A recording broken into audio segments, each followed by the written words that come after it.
Assalamualaikum warahmatullahi wabarakatuh. Perkenalkan, nama saya Indah Baharini. Saya mahasiswa IAIN Pontianak, Fakultas Ekonomi Bisnis, Prodi Perbankan Syariah. Pada kesempatan kali ini, saya akan memaparkan hasil dari penelitian skripsi saya yang berjudul Analisis Penilaian Atas Jaminan untuk Tujuan Lelang Terhadap Aset Properti Sederhana di Kantor Jasa Penilai Publik KJPP Fuadah Rudi dan Rekan Cabang Pontianak. Sebelumnya saya ingin mengucapkan ribuan terima kasih kepada dosen pembimbing saya. Untuk dosen pembimbing utama saya, Bapak Dr. Muhammad Saifullah, terima kasih karena telah meluangkan waktu yang cukup lama dan panjang untuk membimbing saya hingga saya bisa menyelesaikan skripsi ini. Kemudian untuk pembimbing kedua saya, Bapak Sandi Ajusman, terima kasih pula karena telah bersedia membimbing saya walaupun dari jarak jauh. Oke, langsung saja di bagian pendahuluan. Saya akan memaparkan beberapa fakta yang menarik mengenai kasus lelang. Yang pertama, beberapa tahun terakhir kasus lelang semakin menguat terjadi di Indonesia. Akibatnya lelang menjadi masalah yang cukup klasik. Pernyataan ini saya ambil dari Hamid Yusuf 2017. Kemudian potensi kredit macet di perbankan yang meningkat signifikan sehingga banyak aset yang diambil alih. Kemudian dicairkan dengan proses lelang. Pernyataan ini juga saya ambil dari Hamid Yusuf 2018. Selanjutnya, laporan penilaian sering mendapatkan gugatan hukum.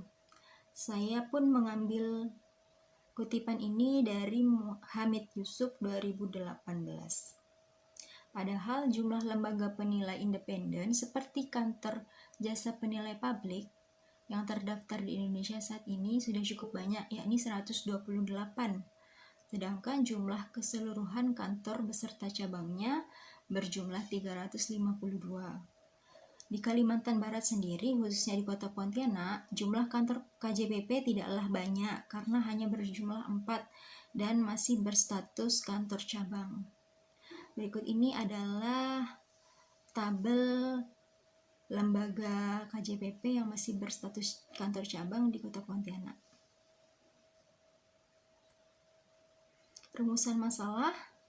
Saya di sini mengambil 2 rumusan masalah. Yang pertama mengenai bagaimana prosedur penilaian atas jaminan untuk tujuan lelang properti sederhana di KJPP Fuadah Rudi dan Rekan Cabang Pontianak. Yang kedua, bagaimana solusi yang dilakukan untuk menghadapi hambatan yang terjadi pada proses penilaian aset untuk tujuan lelang properti di KJPP Fuadah Rudi dan Rekan Cabang Pontianak. Pada bagian tinjauan pustaka, saya hanya menyampaikan poin judulnya saja. Di sini ada 6, yakni yang pertama Kantor Jasa Penilai Publik, kedua penilaian, ketiga jaminan, yang keempat lelang, yang kelima penilaian untuk tujuan lelang, dan yang keenam properti sederhana. Selanjutnya di sini saya sajikan dalil jaminan berdasarkan Al-Quran. Dalil ini saya temukan 2 saja di Quran Surah Hud ayat 6 dan Quran Surah Toha ayat 118. Di Quran Surah Hud ayat 6 berbunyi, wa ma min dabbatin fil ardi illa 'alallahi rizquha wa ya'lamu mustaqarraha wa mustaudaha kulla fi kitabim mubin. Kemudian Quran Surah Toha, inna laka alla taju'a fiha wa la ta'raya. Selanjutnya dari lelang berdasarkan Al-Quran. Di sini Quran Surah Yusuf ayat 19-21 merupakan sebab dari adanya proses kegiatan lelang yang kita kenal saat ini. Dikisahkan di sini mengenai Nabi Yusuf yang ditemukan oleh musafir dan kemudian dijual kepada saudagar. Selanjutnya, dalil lelang berdasarkan hadis. Di sini dalil lelang yang diriwayatkan oleh Abu Daud, At-Tirmizi, dan An-Nasai, dan juga Ahmad. Di sini diceritakan bahwa ada seorang lelaki Ansar yang menemui Rasulullah untuk meminta sesuatu kepada Nabi.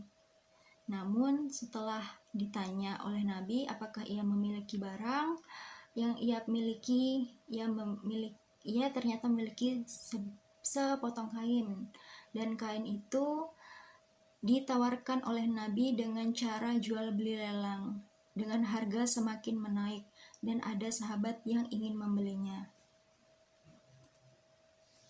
Pada bagian metode penelitian, di sini pendekatan penelitian yang peneliti gunakan adalah penelitian kualitatif.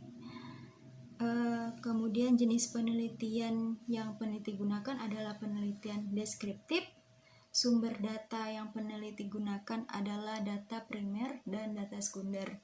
Data primer sendiri peneliti dapat dari wawancara langsung, observasi langsung, dan bukti-bukti yang mendukung informasi yang dibutuhkan.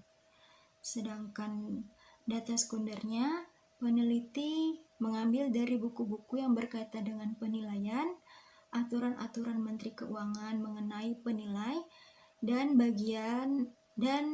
peneliti mendapatkan informasi dari bagian administrasi di kantor KJPP.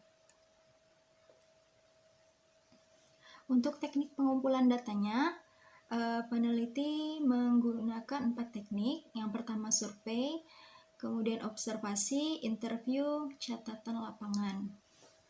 Ini peneliti ambil dari teori yang disampaikan oleh Sugitno. Kemudian teknik analisis data, peneliti menggunakan teknik yang dipopulerkan oleh Miles dan Huberman. Untuk teknik keabsahan datanya, peneliti menggunakan triangulasi sumber, uraian rinci, dan auditing. Peneliti di sini menggunakan teori yang dipopulerkan oleh Mulong.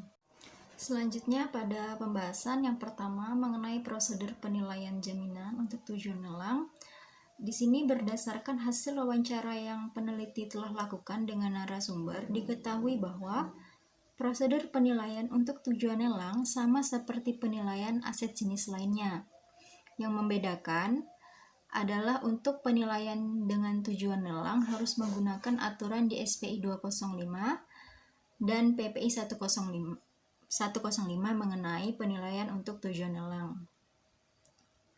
Sebelum melaksanakan proses penilaiannya, antara penilai dengan pemberi tugas harus melaksanakan kesepakatan penugasan, di mana untuk mendapatkan pengetahuan mengenai tingkat kedalaman investigasi dan batasan penilaian yang wajib dipatuhi oleh penilai.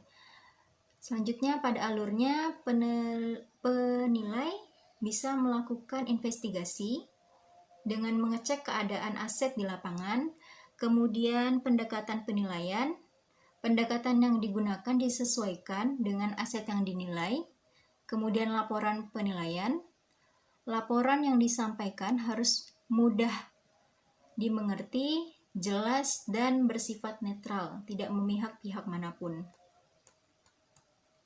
Selanjutnya, pada solusi yang dilakukan untuk menghadapi hambatan yang terjadi pada proses penilaian aset untuk tujuan lelang properti, narasumber menyampaikan kepada peneliti bahwa selama proses penilaian objek tujuan lelang, yang sering ditemui adalah hambatan berupa ancaman saat melakukan inspeksi lapangan. Kemudian tidak diperbolehkan masuk ke lokasi, data yang diberikan tidak sesuai,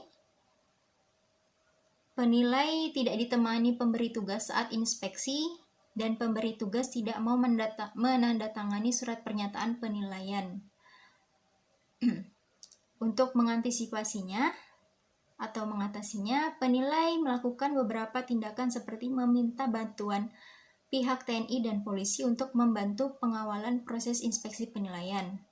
Karena lokasi penilaian kadang cukup rawan, dan penilai harus menutupi identitasnya sebagai penilai saat di lapangan agar bisa mendapatkan data. Kemudian hambatan yang terjadi saat ini adalah banyak disebabkan oleh virus COVID-19. Akibatnya, pekerjaan penilai menjadi terbatas karena penilai tidak bisa sembarang masuk ke lokasi objek penilaian.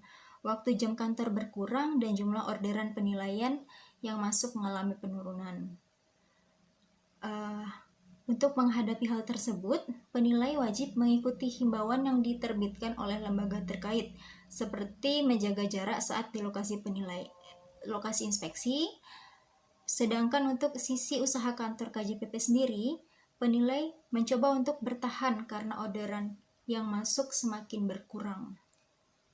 Di sini peneliti sajikan tabel jumlah orderan masuk di KJPP Fuad Dahrudin dan rekan cabang Pontianak. Di sini terlihat antara tahun 2017, 18, dan 2019 jumlah orderan yang masuk cukup banyak, namun di tahun 2020 ini data yang diberikan kepada peneliti adalah dari bulan Januari sampai ke bulan April. Orderan penilaian yang masuk baru 1 dan jumlah seluruh orderan yang masuk baru 109. Kemudian pada temuan penelitian, saat peneliti melakukan proses interview kepada narasumber, ada narasumber yang terlihat tidak siap dan tidak menguasai beberapa pertanyaan yang peneliti ajukan. Ia pun bercerita bahwa aturan penilaian selalu diperbaharui, sehingga penilai pun terkadang menyesuaikan diri dengan penugasan yang diberikan kepadanya. Saran dari peneliti, yang pertama adalah saran dari peneliti kepada penilai di KJPP Fuada adalah penilai perlu lebih memahami setiap jenis penilaian baik secara teori maupun praktik, agar informasi mengenai penilaian yang diberikan kepada pihak yang membutuhkan lebih berkualitas untuk pihak-pihak yang membutuhkan. Selanjutnya, untuk penelitian yang akan datang, peneliti menyarankan agar dapat dilakukan penelitian mengenai lembaga KJPP secara lebih mendalam ataupun lebih meluas lagi, seperti meneliti lembaga KJPP yang ada di Indonesia. Karena pengguna jasa lembaga ini cukup banyak, baik yang berasal dari lembaga keuangan maupun dari perorangan. Dalam proses pembuatan skrips ini, peneliti dibantu dengan alat bantu berupa matriks. Matriks sendiri merupakan suatu alat yang digunakan untuk menghimpun sumber-sumber yang digunakan di dalam penelitian, sehingga nanti ketika sumber-sumber tersebut dibutuhkan dalam proses sidang skripsi, peneliti tidak perlu kebingungan lagi atau mencari lagi sumber-sumber yang pernah dipergunakan. Matriks sendiri memang digunakan oleh setiap anak bimbingan Bapak Saifullah untuk mempermudah pengerjaan skripsinya. Penelitian ini menggunakan 35 sumber, diantaranya 3 ayat di dalam Al-Quran, 1 hadis, 11 buku, 7 jurnal nasional, 2 tesis, 1 skripsi, 10 berita online, 2 data tabel, dan 3 peraturan Menteri Keuangan. Baiklah, terima kasih untuk yang sudah menonton video ini. Semoga teman-teman dimanapun berada selalu diberikan kesehatan dan lindungan dari Tuhan Yang Maha Esa. Dan semoga video ini bermanfaat bagi teman-teman.